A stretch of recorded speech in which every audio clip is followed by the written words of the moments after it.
Welcome back to Krown's Crypto Cave, and hey, happy Sunday. Hope you're having the best Sunday possible you could ever have in your good old cryptocurrency life. We got Go Jesus behind us, invoking the power of himself, and we will be doing a little bit more of a long-term analysis on this beautiful Sunday. So again, as always, wishing you the best of the best, the happiest of the happies Sundays possible. And let's get into the live stream right over here, focusing on some more higher time frame ideas. And Bitcoin over the weekend period, basically not breaking the range either which way, to the upside or downside, just filling it out as we spoke, was pretty damn likely to happen. Now, there is something interesting on the higher time frames here. For the first time since, I believe, June, we actually do have bullish divergence on the RSI. Yes, I do consider this now, or at least the inner etchings of it. Of course, the next kind of piece, the next kind of piece of the puzzle is I want to see us have continuation above the top of this wick over here. This would be 3550 on GDAX. I think it's about 3560 on, about 3560 on BitMexico. So keep that one in mind. Always check your exchange. I'm actually getting a little bit of a buy zone down here as well, so it is on my radar. Although for higher time frames, I do take that with a grain of salt, and trading counter trend in general, I really don't like. So anyways, daily over here, yeah, we do have a couple doji dildos in a row. Typically, I don't really like that, but again, I would give precedence to the 2-day over there. So let's go down to the hourly. I'm going to go back to BitMexico, the chart that we've been following for quite some time, and really what I want to see to be a little bit more demonstrative and a little bit more confident in an extended bounce is if Bitcoin can start closing some higher level dildos above the breakdown point of the prior formation over here, the prior consolidation. So if it can do that, that will invalidate this formation over here, which, you know, is there even a name for that? I mean, it's like a combination of a fucking descending triangle and an inverted cup and handle. Of course, you know, when we're talking about formations, it's what they imply. It's what they imply, and from there you can actually get towards it. So as always, a dynamic interpretation of these sorts of things needs to be applied, or at least needs to be considered. So if we can get above the breakdown point, that'll obviously invalidate it. And then when it comes down to it, talking about a bounce and like bounce targets, it's really not a healthy thing to be like gung-ho about when you're going counter trend, because in a bear market, and I know that this is going to be extremely redundant, but in a bear market, what does that mean? It just means that bears can attack at any given moment in time. So, you know, when people start talking about like a bounce target of like 4,500 or 5,000 or 6,000, that is in fucking sanity to me, because you just can't say that. In my experience, bears are in full control, so they can come in at any given moment. So again, you're gonna hear people talking about a good old the short squeeze, guys. There's too many shorts on the table, so they must be squeezed. We'll be going to 5,500 in no time. It's like, not quite. In fact, we're going to go deep into that a little bit later in this video, because this is just something that's getting talked about like ad nauseum, and it's just wrong. It's just straight up wrong. Now, of course, if we do go into lower time frames right over here, I mean, technically speaking, yes, you do have resistance at 3470, 3469, because that's a better number. If you can't get above there, then yeah, I just don't see much stopping you from the prior breakdown point about 3600, but that's going to be where the real test is. And at first pass, I probably will short that, just because it offers up a good risk reward potential. Not saying it's going to be the best trade of all time, but typically speaking, a lot of the time, big breakdowns, which I wouldn't necessarily consider this like the biggest breakdown of all time, although it was about a 10% move, which is like par for the course in Bitcoin land. But a lot of the time you'll come back, retest it, and then reject it. So again, I'm not saying that trade is going to work out, and none of this financial advice. I'm not a financial advisor, but it just offers up a very easy place to manage risk upon. So for me, that fits my risk reward profile. I will take that trade, and if it goes the other way, perhaps I do put on a long. I really don't like going long in a bearish market. I like closing shorts in a bearish market. That's what I like doing. So I play options if that were to happen, maybe sell a few putties. But again, not really interested in like putting on a big long position. So again, as long as Bitcoin's below here, this isn't even worth talking about. But hey, if you can close an hourly dildo above 3471, yeah, then I'll be looking towards that area. You also notice that the hourly 100 exponential is likely to kind of hook around this area as well. What are our oscillators saying right now? Hourly Stokes are kind of giving you the workaround over here. That's, you know, kind of, it's not really telling you much. Hourly RSI is interesting to me right here. It is consolidating between the bearish and neutral zone, which is typically not the best thing. And I do believe you have a little bit of that good old hidden bearish divergence between this point in this point right here, yes, we do higher high on the oscillator, lower high on the price action. Yep. In the context of a downtrend. Yep. So, you know, again, I actually will play the hidden varieties of divergence, but only on the side of the trend, not because, again, I think that it's like something that always fucking works out. And again, just another thing that gets talked about ad fucking nauseum, because I think it looks cool and sexy, because it's like, oh, it's hidden, so no one else saw it, so I'm the smart one this time to get it. It's like, no, not really.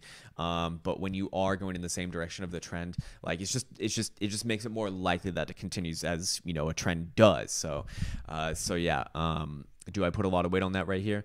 Well, as long as you're below 34.70, I mean, yeah, there is something to be said about that. So again, I'm pretty agnostic in this range right over here. You know, to be honest, a lot of people are getting really fucking bullish over here. So that just makes me feel like, all right, we'll probably do pop back down and test a lower support of this again. Again, the volume over the volume on this consolidation is very lackluster to the upside.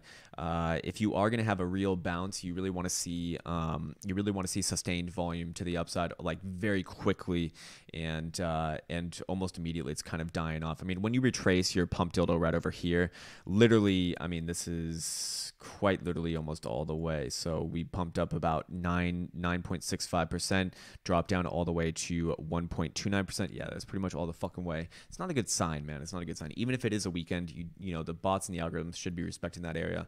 So I would actually be, you know, after looking at this, I actually do feel like we probably pop back down. But hey, if we do take out this area right here, yeah, I'd flip that around and say, yep, you're very likely going to at least test 3,600, 3,650. This kind of boxy territory right here, the former blue box breakdown.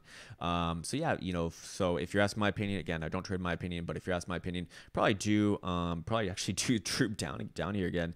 But you know, your support right over here at around 32.30, you know, still in place. So as long as you're kind of holding above there, well, again, another redundant statement. It's like, well, as long as you don't fucking go lower, you're not going to go lower. Yeah, it's where your support is. So it's the last one that we really have to go off of, is what I'm trying to say.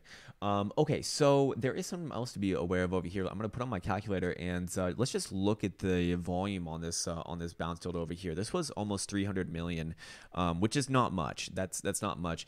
This green dildo over here, another 134 million. You can see it on the volume characteristics over here, by the way, if you just highlight them. And let's just compare, to put that in perspective, by the way, because that might not mean much if you don't look at this too often, but this red dildo over here, which was, you know, not like the biggest red dildo of all time, that was 288 million. So again, this was basically the same as this. Then over here, you know, you had 350 million. That's still not that much. I mean, when we get to like 500 million, that's when things are pretty crazy. So yeah, over here, you're starting to do some volume over here. On this bounce over here, you actually did about 429 million. And then again over here about another 450 million. So that was certainly impressive. Over here you did 700 million, by the way, on this red dildo that I'm highlighting right now. So just put things in perspective. This pretty damn lackluster right now, but you will start having the higher level divergence spots pay attention to the price action. But again, people will be calling out bullish divergence on the 2-day over here, and still I need to see the third piece of the puzzle kind of in place. You know, you potentially have divergence, you potentially have two, you know, local lows, but until we actually trade above the high of this guy right over here, which again on BitMexico is 35.42 even, you know, can't really, I mean, it's just another potential fucking, you know, ledge essentially. And again, in my experience, when I see two doji dildos in a row, typically I do see the trend continue. You actually do have that on the daily over here. Although, again, weekend action, so it's like how much weight do you really put on it? Can't really put on too much. So, okay. So anyways, we will be closing the weekly later tonight, and I think that covers essentially the lower time frames. So let's actually go over the oscillators really quick. I want to check out the 3-hour. What are we doing on the 3-hour? 3-hour has a little bit of hidden bearish divergence as well on the RSI. 3-hour Stokes still pointed north. Not losing a momentum there, so that's interesting. What about the 8-hour? 8-hour Stokes just getting crossed over. We'll need to get out of the critical zone. That's kind of my test. Yeah, nothing really else to say about the RSI on this guy. We'll be getting well, this will not be a full buy signal over here. That's actually going to be a false buy signal. 10-hour over here, 10-hour, same thing. 10-hour RSI actually giving you some bullish divergence over here, so that is interesting. Also notice that the 10-hour 21 exponential coming in right around that 3,600 3,200 area, so that is very interesting to me. 10-hour Stokes as well, which I do put a lot of weight on getting out of that critical zone. So that makes me, that would be my biggest counterpoint to what I was saying before. And 12-hour just, I mean, man, whenever I see all this kind of shit on a 12-hour, I don't like it. So if we did pop up to 3,600, again, like I said, I probably want to be a seller on the first pass just because it offers up an easy risk reward profile. If it were to happen, doesn't mean it's going to play out every time. If you do get above that area 3650, then I don't see much stopping you from about, Jesus Christ, but there's just too many things in this area. Let me get rid of this one.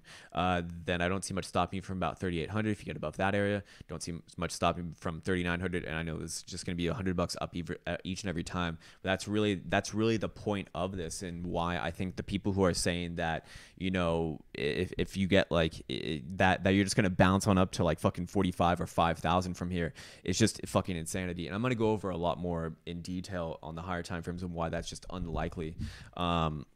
So again, people can look at their fucking analysis all the time, but unless you actually start fucking trading this, you'll notice that when you're trading counter trend, you don't want to make an assumption like that. Yeah, you're just gonna pump up literally 50% from here.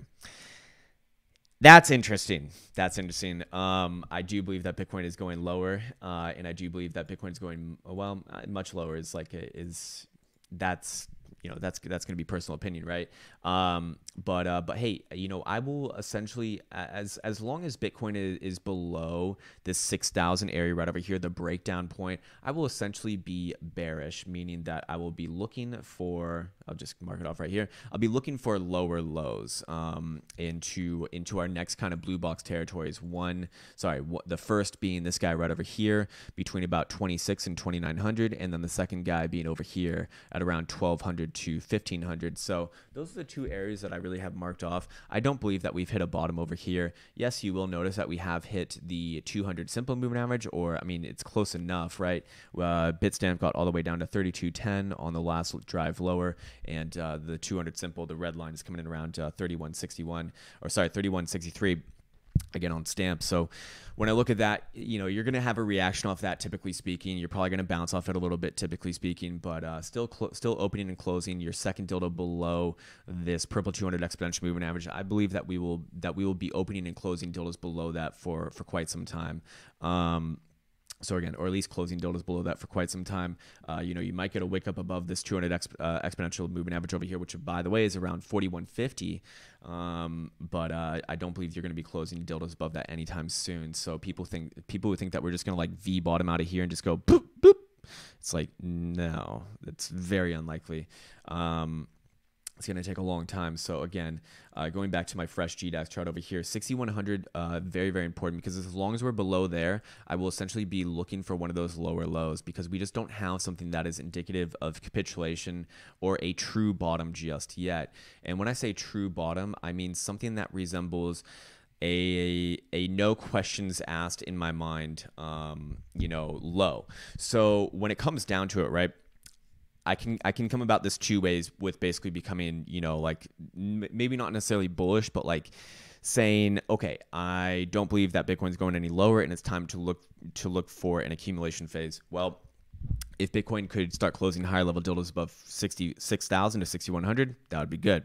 I would accept that. I would immediately say, okay, not really looking for lower lows anymore. I'll be looking for a long-term long position. Or if Bitcoin again put in one of those obvious lows or obvious capitulation style dildos, that's what I respect as well. So let's actually go in the charts over here and talk about why this is not capitulation over here. This is just straight up not capitulation right here. Again, first things first, capitulation events do not give you 3 fucking chances on a weekly, no less, to buy the low. And we have 1, 2, 3 all in this like 3,200, 3,400 range right over here. And you're probably going to say, well, Krown, hold on, man. Only one of the times we got down to 3,200. The other 2 times we got to 3,300. Well, that's great. And I'd say, all right, well, yeah, you are correct on that. However, first things first, this is only like a 10% move off the lows. is if you're using like the other ones as well. Well, here's an example of what capitulation actually looks like. When you move literally 41% off the lows almost immediately, then you got something to consider. And listen, the whole fucking dildo was about 69%, which is not only just a great number, but also, you know, if you were to move up 69% from here, if you were to move up 69% from here, understand that would put you all the way at around 5,300. So again, if that were to happen, I would say I think we have our low in, you know, and also remember this over here in 2014, and typically in capitulation events happens relatively fast. And when I say relatively fast, I mean within the span of a couple days. So the fact that we spent 3 weeks down here at the lows is extremely unlikely to be the actual low of Bitcoin. We're just kind of hitting a major moving average. So you're going to have all of the kind of, you know, all of the bots go off and say, oh, we hit it, we got to buy. And, you know, maybe, you know, people would be closing shorts around here that they started from, you know, way above here. It's, you know, it's one of those areas. It's a high quality area. And you know, it's not a, I mean, it's certainly a good area to be doing it in, you know, for a bounce, but overall, you know, when it comes down to it, is this capitulation? Absolutely not, in my opinion. Absolutely fucking not. Also, the volume is wrong. The volume leaves a lot to be desired over here. Look at this over here on February, I believe it was February 2nd when we had this drop down over here. And keep in mind that volume on exchanges like Bitstamp, Bitfinex, and pretty much anything else not named BitMEX are measured in coins traded rather than what I think most people think it's measured in dollars. So when you have a dollar amount of Bitcoin over here that is literally 2 times higher at around $8,000, more than 2 times higher than what we're doing over here at around $3,500, well, the volume characteristics are going to naturally over here should be a lot higher because it's going to be easier to trade more coins, right? It's, you know, you're naturally going to be trading more coins. You probably noticed this yourself when you put on, you know, the same sort of order size that you did now as you did like a few months ago back above 6,000 on BitMexico. It's like, holy shit, my P&L is really moving now, you know, shit like that. So again, I'm looking at this and you know, when you do literally more volume over here, when the price was double what the price is over here, more than double, and you literally did more volume. Well, this is literally like 2 times, or sorry, less than half of the volume that we did over here. So when we're talking about capitulation, we want to see volume that is just head and shoulders above anything else in the relative price action, which this is to the relative price action. But keep it in context, the price certainly not good enough. Over here, you have a great example. Again, just it spits out head and shoulders above anything else, analogous to what you did on your parabolic top over here and kind of your breakout over here, by the way. So again, keep in mind that sort of metric on this. This just does not look like it right now. You know, it could be this over here, perhaps.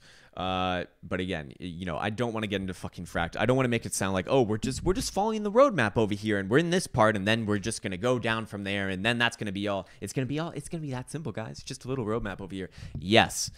Market cycles are brotherly. Yes, market cycles do have a lot in common because we're all humans essentially trading this, so we're all kind of, you know, beholden by human imperfectness, which is our irrationality, our exuberance, our fear, uncertainty, doubt, all those good emotions that essentially create similar charts over time, which is why you can actually look at which actually charts over all different assets that I've looked at. Remember my sort of background coming from being a market maker in equity options, looking at equities with, you know, 30, 40, 50 years of history, but also commodities, Forex, and yes, magic internet money as well. You look at this and, you know, you do see similar things, you know, demonstrative of different market cycles, which do hold true over time because, again, you know, ever since we became anatomically modern Homo sapiens, we're all dealing with the same sort of emotional conditioning over aeons and aeons of history, which you just can't undo. It goes back to like primordial times. So yeah, and even the fucking bots, because who are the bots programmed by? Well, humans, who are still beholden by that. So again, you know, that's why you get similar market cycles over time. But when people look at fractals and they go, okay, so I've done the analysis and I've really been looking at this one, guys, and I promise this time I've got it. Just forget about forget about the last 6 months because doesn't matter. Now is the time. It's a fractal. And We're just going to go down here and then boom, up. And maybe that is what happens. But I just see so many people get stuck in the dogmatic view of looking at a fractal. And fractals are just something that I only hear in fucking cryptocurrency land. It was not ever said on a more professional setting when I was on the floor of New York Stock Exchange. Arca never fucking once said there. It's just, it sounds silly. It sounds like something that's just very misguided. It's just, I think you get it. But yeah, anyways, so yeah, that's what I'd be looking at right over there. The volume picture is not good enough. The initial reaction not good enough, and also just the just the overall feeling of this is not good enough either. So again, all three components not X'd out in my opinion, and to me, opening and closing this last weekly dildo below this 200 exponential moving average right over here was very, very, very, very, very fucking nasty, and tells me that we're probably going to be living under this area for quite some time. And when I say living under, again, I don't mean that you won't have a wick above it like you did over here. Yeah, it's definitely possible, but I do believe that you'll be closing that weekly dildo below it, because again, that's why I care about the actual closure of the weekly dildo. Also, not only on that level, that level in general is an area of extremely high interest to me, because remember this dotted 10-year logarithmic trend line, the one that the red arrows are pointing towards. That is the trend line that has gone from the inception of a Bitstamp never been broken until 3 weeks ago, right over here. And then on the last weekly dildo, which by the way also confirmed the kill of the 200 exponential moving average, it came back and retested the dotted trend line right over here and rejected it. So not only did we confirm below the 200 exponential, but we also confirmed a rejection of this area over here, which tells me that all the bots and all the algorithms are cool with living under there for quite some time. We're ready. That was your former bull channel. That was where all of the parabolic travs were getting like the 200,000, 300,000 Bitcoins going on, like in 2025. I've done the analysis, and it's very reasonable to think that in 2025, Bitcoin will be 350,000. Because it's like I can't even fucking say it with a straight face. Yes, I do believe in Bitcoin long term. Yes, I do think you get to some of the crazier numbers. Maybe not. I don't know about like 300,000, but like 50,000, 100,000 perhaps is certainly on the cards. But I look at that right over there, and I think to myself, okay, well, this was kind of like the bull hopium. So Bitcoin's probably gonna be slower over time. This is probably gonna take longer. Every time you've broken like the quote unquote bull channel in Bitcoin, it's actually become kind of like it's what's it called? It's like limiting factor going from the way up. So we had a bull channel, I believe, going from over here to here, and that was your top over here. Let's actually see if this works. I think it was. I've done this one before, but yeah, something like this. So you broke this. This is actually quite interesting right here. Oh Jesus, and hey, hello. And if I see you in the future, Mr. Josh Wizard Guy, pleasure to meet you, man. Pleasure to have you in here.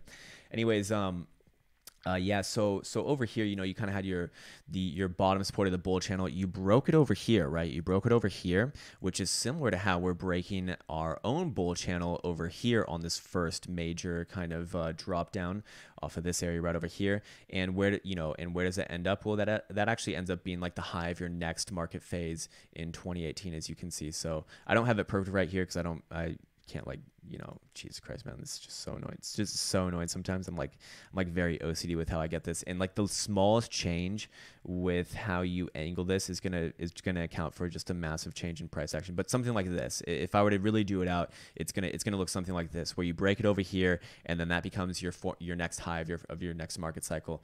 I mean, I believe you had even one over here as well. Yeah, something like this. You break kind of like your bull trend line that you're following on your way up, and then that becomes the high of your next one. So again, I'm not doing it perfectly right here, but probably for next video I'll go in and like do a dissection of that. But you get the idea. So overall, this actually could be our governing factor in our prior high, or sorry, in our future high at a later date in a galaxy far, far away. So again, where am I looking towards if this area is not going to be the low? Might you ask? Well, again, I do think that it does actually make sense that we kind of bounce a little bit over here, because you are on the 200 simple. But this next blue box territory right over here is really where I start to get interested in a bounce from a long-term perspective, and that is also the 886 Fibonacci retracement. It is also the volume profile coming in around here. By the way, on the volume profile, we're in no man's land right now. That's also makes me very, very, very, very, very, very concerned that this is, you know, anything of note. You really don't start doing high volume until about 2600, by the way, just saying. So I would be looking right around there for the next, you know, if we are going to have another drop down, which I do believe is, which I strongly believe will likely happen at some point. Will probably come down to like that 2600 area. That, you know, the 886 Fibonacci retracement, by the way, is actually where you did bottom out in 2014. You had a quick down, and you accumulated between the 786 and the 886. So that actually implied an accumulation range between 2300 and 4150. Again, I wouldn't be beholden to that because, like I said, I do believe that there's another target down around here if this area were to fail around 1300 to 1500. And again, I'm not like the analyst who will tell you we're definitely going here. Litecoin's going to be 10,000 end of year, no questions asked, and you don't even want to know my second target. It's like, yeah, you don't want to know my second target to the downside, man. Single digits, motherfucker. But yeah. So sorry, Jason.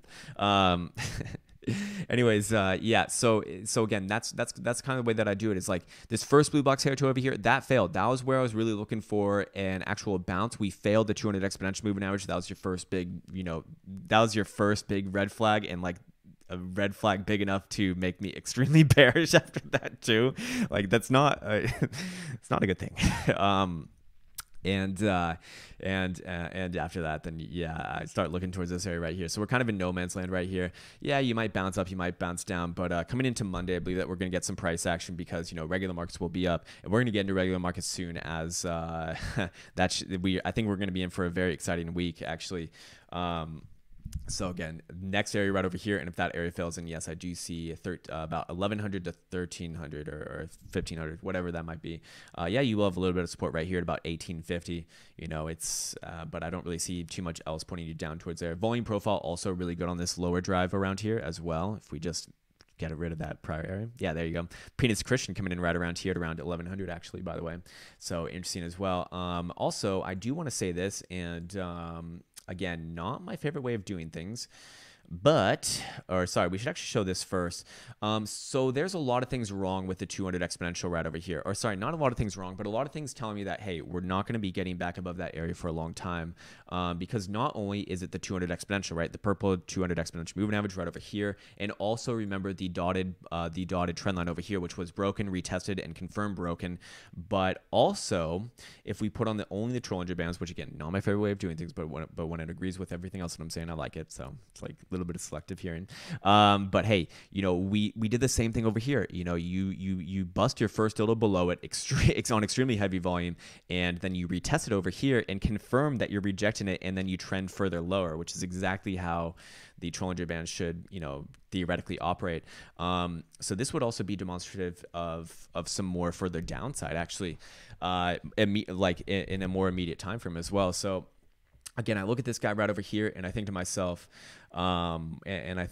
hey, this trend is extremely strong. Just like you had over here to the upside, you know, when you have a rejection of getting back inside the Bollinger Bands, like that's very likely to have continuation. Just like you had over here to the upside, you'll likely have over here to the downside. So we are getting into that part of the market phase where things, you know, are essentially going to go parabolic, is what it feels like. So again, I'm going to take that guy off, or sorry, I'm not going to take that guy off just yet, but I do want to bring this up as well. So when talking about higher time frames, the monthly is very interesting to me because we opened and closed our first monthly dildo below the middle Bollinger Band over here, the medium band, the 20 simple moving average, or the skid mark, as you might know, or at least as I refer to it as.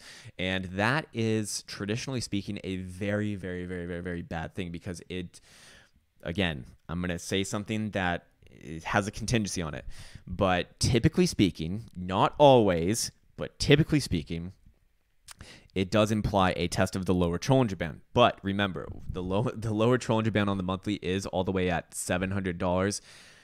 Don't interpret that as Bitcoin going exactly to $700. Remember, with each and every monthly tick, this thing is rapidly rising. I mean, this thing is like going parabolic up on the lower Challenger band over here. I mean, just last month, I think it was at like $400, so now it's at $700. So the longer that you can spend going sideways in this range, or at least like not dropping off the face of the fucking earth, this will have, you know, time to catch up, and, you know, very, very soon it would be above $1,000. So that is interesting to me. From a Challenger band perspective. Now you will see in 2014, when you actually did break the median band over here, you actually didn't test the lower Challenger band, because it would have also been at like literally $7 fucking. But there's a couple other interesting things over here as well. So remember when we spoke about the 1100, 1200 area? Well, from the volume profile perspective, as well as, you know, just a horizontal perspective as well. I think it's best seen maybe on a weekly over here. Yeah, right over here. Here is your 1100, 1200 area right over here, which actually this is quite scary when you look at it like this. But as far as that goes, you know, looking at the monthly, it's kind of an unspoken rule that the highs of your prior market cycle become the lows of your next market cycle. And as long as you're closing the monthly dildo above that, you know, you're generally, from a technical analysis standpoint, okay. I know it sounds crazy when you go from 20,000 to potentially 1,000. It's like, oh, you're saying that's okay, Krown? Are you fucking crazy? Have you lost your goddamn mind? Yes, I understand. I understand that that's like, it's not gonna be fun for hodlers, but from a technical standpoint, it's not really until you actually start breaking that and closing below it where it's like, okay, oh shit. I think something's like wrong. I think Bitcoin's like legitimately sick. But you'll notice over here in 2013 market cycle, you had your high right here. That actually became the spike low of your 2014. But what about the spike over here? No, it's about the dildo bodies. Again, I care about the dildo bodies, not the dildo wicks, because who needs one of those little streams? And if we actually go perhaps to the BLX, we might see the one prior to that. Yeah, and here you go, the one in 2011. Like, look at that. That becomes, well, you actually didn't even get all the way to the low. So again, you don't need to go all the way. But if you do, you know, you really don't want to break this area over here. So in 2011, you know, here's your low in 2013, the one that we just looked at. So this one actually didn't even get close. If we measure this one out, it didn't even get close. Even if we use the wicks, is literally 100% higher. So again, keep that in mind. This one over here, if we go dildo body to wick, let's see how much percent that was, about a 19 to 20%. So again, you know, that's what I want to get out there. It's just in that range where it becomes a little bit more interesting to me. So putting on the on our exponentials and simple moving averages, there's a couple interesting things to me over here as well, because first things first, we are closing, you know, we're very likely to open and close our first monthly dildo below the yellow 21 exponential moving average. Again, from my background as a market maker in equity options on New York Stock Exchange ARCA, I used to look at higher level chart. Fucking hell, man. I hate that I say that all the time. It probably sounds really arrogant to people who are here all the time. I apologize about that. It's not intended. It's just for the people who are newer to this channel. I do want to speak about my own history. So when it comes down to it right over here, you know, looking at this, that is my traditional stance also of saying, okay, you broke the 21, you're now like officially bearish. I know, again, a crazy thing to say when you go all the way from 20,000 to 3,000. You know, kind of a crazy thing to say, but hey, from a more traditional standpoint, yeah, that is technically what I would be saying, yes. So there's also a couple of interesting things over here as well. The monthly 89 exponential, by the way, this cyan line right over here coming in right around that 2,400 level as well. So it's really like, I guess, 24 to 2,800, which is just that's a massive range. That's like literally almost a 15% range. But hey, you know, it's not going to be easy this next phase. That'll kind of coming around the potential bottoming area. But you'll notice that, yes, we have lost the green 55 exponential right over here. Last month, yes, we did close above it, as typically you won't break it on your first pass off a drop from the 21. But on the second pass, not so much. And yes, we have officially broken it. And now we're kind of in no man's land once again, where I don't see too much holding us up from this area right over here. Bitcoin actually rallying a little bit right now, 34, 36 I can see on the right-hand side of my screen. So again, just wanted to quickly talk about this, but also you will be getting your 10 simple moving average crossing the downside of your yellow 21 exponential moving average. Yes, I do have a video explaining the significance of that and the strategy of how to play it. Although it doesn't really work too well on a monthly for Bitcoin when you don't have too much history. But over here, when we do have more history, it could hold more weight. So anyways, just putting more downwards pressure on price action is essentially what it comes down to. Also, going back now over here, we will be closing not only the weekly tonight, but also the 3-day dildos tonight. And the 3-day dildos are death crossed if you're using the 50 exponential. If I believe let's see if we use the 55. Is it? Yeah, if we use the 55, it is death crossed as well, and it will be confirmed. Wait, did we get a new tick today? Maybe we did. Oh, yeah, we did. Sorry. Sorry about that. Yeah, it already happened. All right, there you go. Well, it is confirmed. So, yes, 3-day dildo death cross has happened. 3-day dildos do not look like any sort of, reverse or anything. When people look at the 2-day, yeah, you see a doji dildo down here, but higher time frames do rule the day, and 3-day over here saying not so fast. Not so fast. And again, if Bitcoin were to rally up, my personal opinion, and also be laden with reasons. Again, I don't believe it would be getting any higher than this dotted trend line right over here, which would be coming in around like 46 to 4,800. But again, even then, the 200 exponential is what I have my eyes on. So as long as you're below the 200 exponential, extreme caution. I need to see like a weekly dildo both opening and closing above that first before I can even see anywhere like remotely above 4,200-ish area. So again, that's what I need to see, and obviously we're very far away from doing that. So for people calling to bounce to like fucking 4,500, 5,000, 6,000, that's just shows a very strong. I mean, again, anything can happen, blah, blah, blah. But in my experience, extremely unlikely. So again, from the difference between someone who does analysis and someone who actually trades. So again, be careful. If people aren't showing their trades, if people don't verify themselves, well, you already know where I'm going with that. So again, I'll just leave it at that. I hope to verify myself pretty much always. So and I don't really have anything to update with my own trades right now. Anyways, GBTC over here again closed a week out on its lows on heavy volume. People are looking at this as a reversal too. This is, I mean, again, when you have a green dildo like this and then you retrace the whole fucking thing like the next 2 hours, it's not a good sign. It's not a good fucking sign. Again, but we still did hit a major support right over here, $3.88. So I would hope that GBTC can at least go sideways for a little bit. If it can bounce up, there's actually not much stopping it from $4.50. So that that would probably put Bitcoin right around the 4,000 level again. But here's the problem: if you do lose this $3.81 area, it's like, where's your next support? I mean, do you even have supports in something like this? It doesn't feel like it, but I guess in this range right over here would be one, and then maybe over here. So it'd be a very long way down. This thing is like literally going parabolic to the downside right now. So I would hope that you bounce around here, but lower time frames do not look that tasty. You really don't want to be retracing your whole fucking thing like almost immediately. It's not a good sign. What else we have to look at? Okay, also, sorry, I forgot to round out the talk on why what we've currently seen is unlikely to be capitulation, or why this is unlikely to be the low, or even perhaps anywhere near the low. Although that's going to be a personal opinion, right? But let's go over here to the MBT Soda, which is something that is removed from the traditional technical analysis that I do. It's like an external type of analysis, but it's interesting as it is essentially the network value divided by the daily transaction value and then interpolated using forward, backward, moving averages to create a smooth line, which means it calls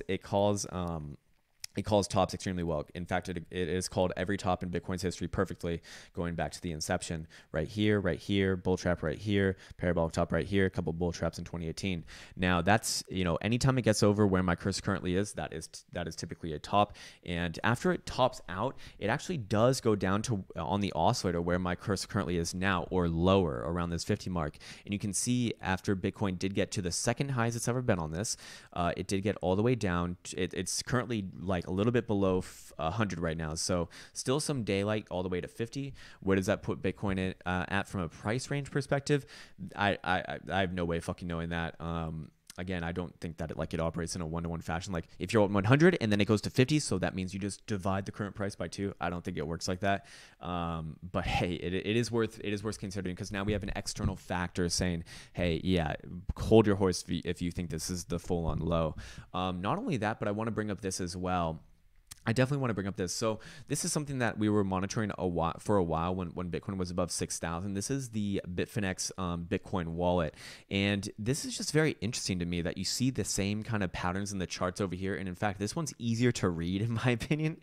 It's actually an easier chart to read. So the red is representative of the Bitcoin wallet balance in US dollars, and the blue is representative of it in Bitcoins essentially. So you can see over here, the red is just actually like doing the exact same as a chart, the same thing as a chart. So this was the #1 Bitcoin wallet literally in the history of Bitcoin in September, I believe it was, where you had this massive fucking bull trap over here.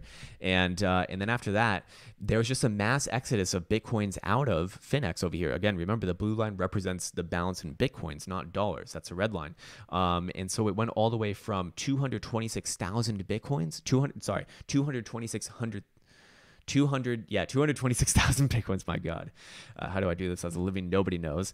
But then now it's literally at 138,000 Bitcoins. So losing like almost 50% of its Bitcoins in about a 2 to 3 month span, which is very scary. I mean, yeah, it has flatlined here ever since about November. So that is very interesting. Like, why is there a mass exodus out of Finex is an interesting question. But over here again on the actual US dollar chart, it's just an easier one to read. And we actually did break this resistance over here, and we tested it as resistance. Or sorry, we broke this support over here, tested it as resistance going back from this prior area over here. And to me, it's like, yeah, it looks like your next support is somewhere right over here. So I will keep an eye on this, as I would like to see them kind of line up when it comes down to it. But hey, just something interesting to be aware of over here as I shuffle around my seat, because my fucking ass hurts, man. And that's just gonna get interpreted all sorts of terrible ways, but it does, man. I fucking hate these stools. They're awful. I need to go buy a real computer chair. Anyways, okay, so you're also going to hear people talk about the shorts. The shorts are really guys, the shorts are really high, and they need to be punished like the little bad boys that they are. Well, actually, you just got rid of about 4,000 shorts in the last day. Or sorry, not 4,000. Make that 5,000, all the way from 43,000 to 38,500. So you just got rid of a shit ton of shorts then. So shorts are taking profit, right? Shorts are taking profit. 5,000 shorts are taking profit, and price action is essentially sideways. It has not done anything over here. Shorts taking profit, price action sideways. Where's your short squeeze now, you fuck? Again, when it comes down to it, man, understand that Bitcoin's price is literally half what it was when people were looking at it at even 6,000, and consider that, you know, again, the shorts over here, you're comparing shorts when price action was literally like, you know, 6,000, 8,000, 10,000, you know, well over 10,000, and saying, okay, they've never been this high before. They need to be punished. Someone punish these damn shorts. Well, the issue with that is that, you know, again, remember, this is measured in coins traded. So naturally speaking, they're going to be higher, not just because the price is lower. So you're going to be putting on more, you know, more coins in general, as, you know, again, think about your own trading behaviors on an exchange like BitMEX or Durbit. You're doing more contracts with the same, you're doing more Bitcoins with the same contracts. But also consider that the bears are in full control of this market right now. So they're naturally going to be higher. They don't really have too much to worry about. We're at the point in the market, or we have been at the point in the market, where all you have to do is, just like last year, hold your position. Last year, all you had to do was hold longs. You didn't have to be a fucking professional trader to make money. All you had to do was just BTFD. That was the best time to be doing it, and eventually you'd be right, because you're on the right side of the macro trend. Well, now it's the other way around, where the macro trend is down, and you know, if you can hodl your short, assuming that you can actually eat the fees. But hey, you know, understand that these sorts of things, you know, they just get grossly overblown by fucking, you know, very popular figures, because it looks sexy. Like, they're like, okay, I'm looking at the shorts and longs data over here, and it's like, oh my God, this guy's really doing some deep analysis. No, this is fucking bullshit, man. We're only looking at it for one exchange, by the way, anyways. And by the way, for the people looking at the shorts and longs on BitMEX, like, I don't understand that's possible, because for every short you have a long on BitMEX. It's not like you have like a margin funding funding pool. Now we can actually look at the margin funding cost for shorts, and it's come down drastically.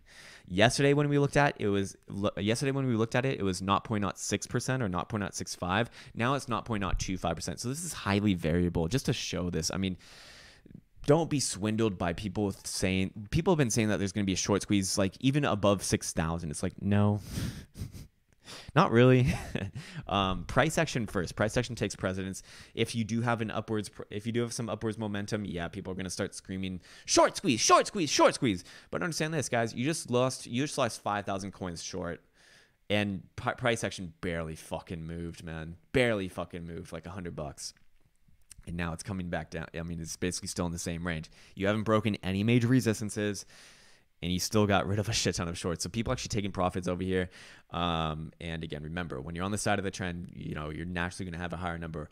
We can also see the amount of hedge shorts, right? Because there's going to be a shit ton of longs underwater, and we actually only have almost 3,000 hedge shorts. So we really have about 35,000 open shorts when price action is literally 2 times less than it was, when you're looking at the majority of the short data, or more than 2 times. I mean, over here, when price action was like $12,000, like, that's that's pretty asinine. So again, you're naturally gonna have more coins. If you're looking at it in dollars shorted rather than coins shorted, like it'd probably still be somewhere, like it'd be, relatively speaking, somewhere like in the higher echelons, but still in the middle of the pack, I would imagine.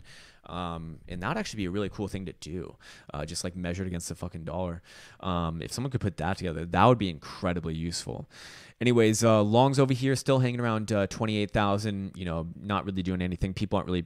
I guess a few people got liquidated yesterday, but this is very small action right here. 2,000 coins liquidated long yesterday. Not really doing too much either which way. 27,000 is nothing, especially when price action is slow. It's nothing. So if bulls did want to attack, they have plenty of fucking dry ammo to do it. Plenty of dry ammo. And again, remember, look at this over here on the margin funding data for the longs. 0.04%. I don't think I've ever seen it that low. That's fucking low. So they are begging people to put on long positions. Now this over here, 0.025%. That's people will tell you that's high. That's not high. 0.07% is fucking high. 0.1% is very fucking high. 0.025%. It's a little bit above average, but it's not necessarily high. You're gonna be paying like a couple $1,000 to hold 1 million contracts short, but per day, but. Again, if you're playing with that amount of money, you should be able to handle that. Over here, yeah, longs, they're begging you to long right now, and no one's doing it. But again, if you were to have a short squeeze, it's like, all right, well, you just lost 5,000 of them. Price actually didn't fucking move. So yeah, keep that in mind. Okay, so back on over here to the Bitcoin, let's go to traditional markets now. I do want to check out traditional markets. They will be opening up tomorrow, Monday, but let's prepare. And to me, this week was kind of like a bear trap week, a bull trap week in a way. We will very likely be getting the green 55 and the purple 200 crossing to the downside, which will be the death cross on the daily. We have not seen that in like half a decade. Yes, that has a high degree of playing out. And this would actually be a damn good example of it as well, because you have price action kind of bunched up over here, so it's rejecting it with even a trap on top of it, so it's even better. You got all of like you got the bulls to get really bullish over here, and I think that the bears are going to be rewarded likely very soon. Obviously, still you still got to confirm a break of 263, and even then you still got this guy right over here around 257. But if you do break 263, yes, I will become a lot more immediately bullish on this. So typically during the month of December, it's like a slow grindy month where you're either going sideways or slightly up, like the Santa rally. It doesn't feel like it's going to be that way this December. We have a little bit of a different market, and the way that I look at the weekly right over here, this is distribution. This is a topping formation right here, increasing volume on the sell side. And again, if we can break 263, very likely we will head down to the purple 200 exponential right around 240-ish area. I am bearish from the monthly perspective as well. Major bearish divergence on the RSI, major bearish divergence on the Stokes over here. And why am I even talking about this? Well, on the critical moves, Bitcoin and traditional markets have been correlated with each other, and the fact that that something like this has plenty of room to go down, where Bitcoin is like already kind of pretty fucking far down, 20,000 to 3,000. you have to think, what does that mean? Because they're both considered risk on assets, right? I know that crypto anarchists hate that, but hey, that's what the market says right now. If you might not agree with it, but that is what the market says. That's what the data says, and for the most part, it's really the same people moving this, moving the money around. So again, people have this like romantic idea that like people that like the average everyday guy, buying Bitcoin, changes the price. Like I saw this fucking comment on Twitter yesterday saying, okay, so why was everyone trying to buy at 20,000? You should love it at 3,000.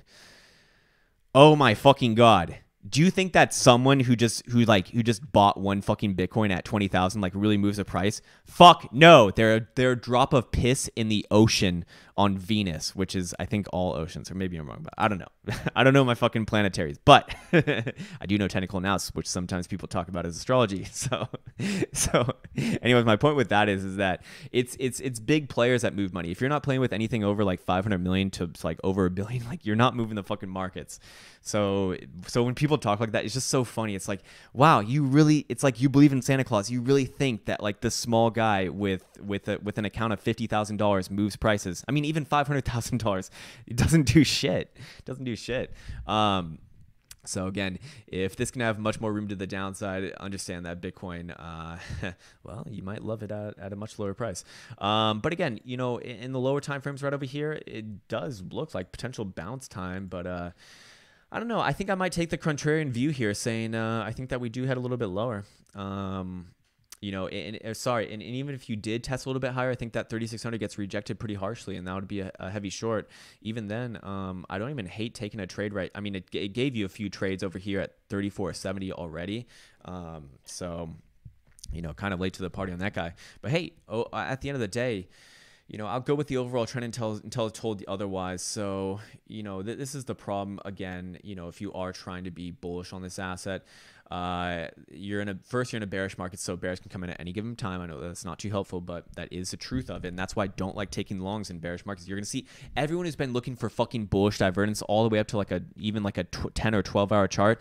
It's like you have not been rewarded the whole way down. I've seen a lot of people lose a shit ton of fucking money when all you have to do is just wait for bearish indications in a bearish market. It's the same thing for a bull market. I look for bullish indications in a bull market, and I will take those trades. In a bear market, I do the same thing for the downside. I don't care about the bullish indicators in a bearish market. It means nothing to me. Why would I trade for fucking $5,200 when literally it's been so generous to give you all this move down around here? Every little last fucking dollar, 50 fucking % down.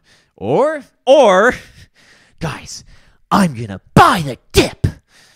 Well, it's gonna be all you're gonna able to be fucking affording with your chips over there, because because this shit is still quite bearish. Again, is this a bottoming dildo over here? I mean, you don't have any follow through at all whatsoever right now. You can't even get above the fucking 21 over here on the 4 hour. I mean, this is weak. It's weak until you actually, I mean, even if you get above it, it's like then you got to deal with this area right here, your former breakdown area. If you get above there, and then you got to deal with, it's like you got $100 edge on each trade. It's like, what the fuck, man?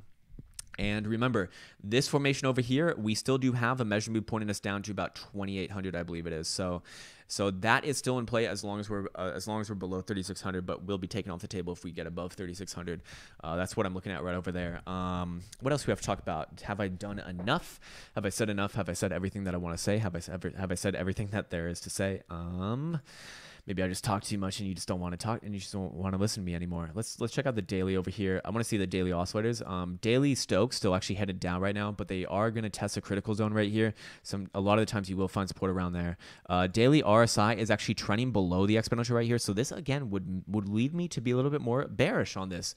I'm actually, the more and more that I look at it, the more and more that I think to myself, I think that this is the time to be having a contrarian view, with everyone thinking that the short squeeze is on the horizon. They're gonna wish that they were bullish now. It's like, okay, well, I'd be looking at this and I'd say, I'm not convinced just yet. I'm not convinced just yet. I need to see price action at the very fucking least above 3,600, and even then, it's a slow trudge up. I'm just looking for places to get short on. That's all I'm doing, man. So yeah, I think that's probably going to do it for this video today. Again, keep in mind the higher time frames. Keep in mind the weekly dildo closing tonight.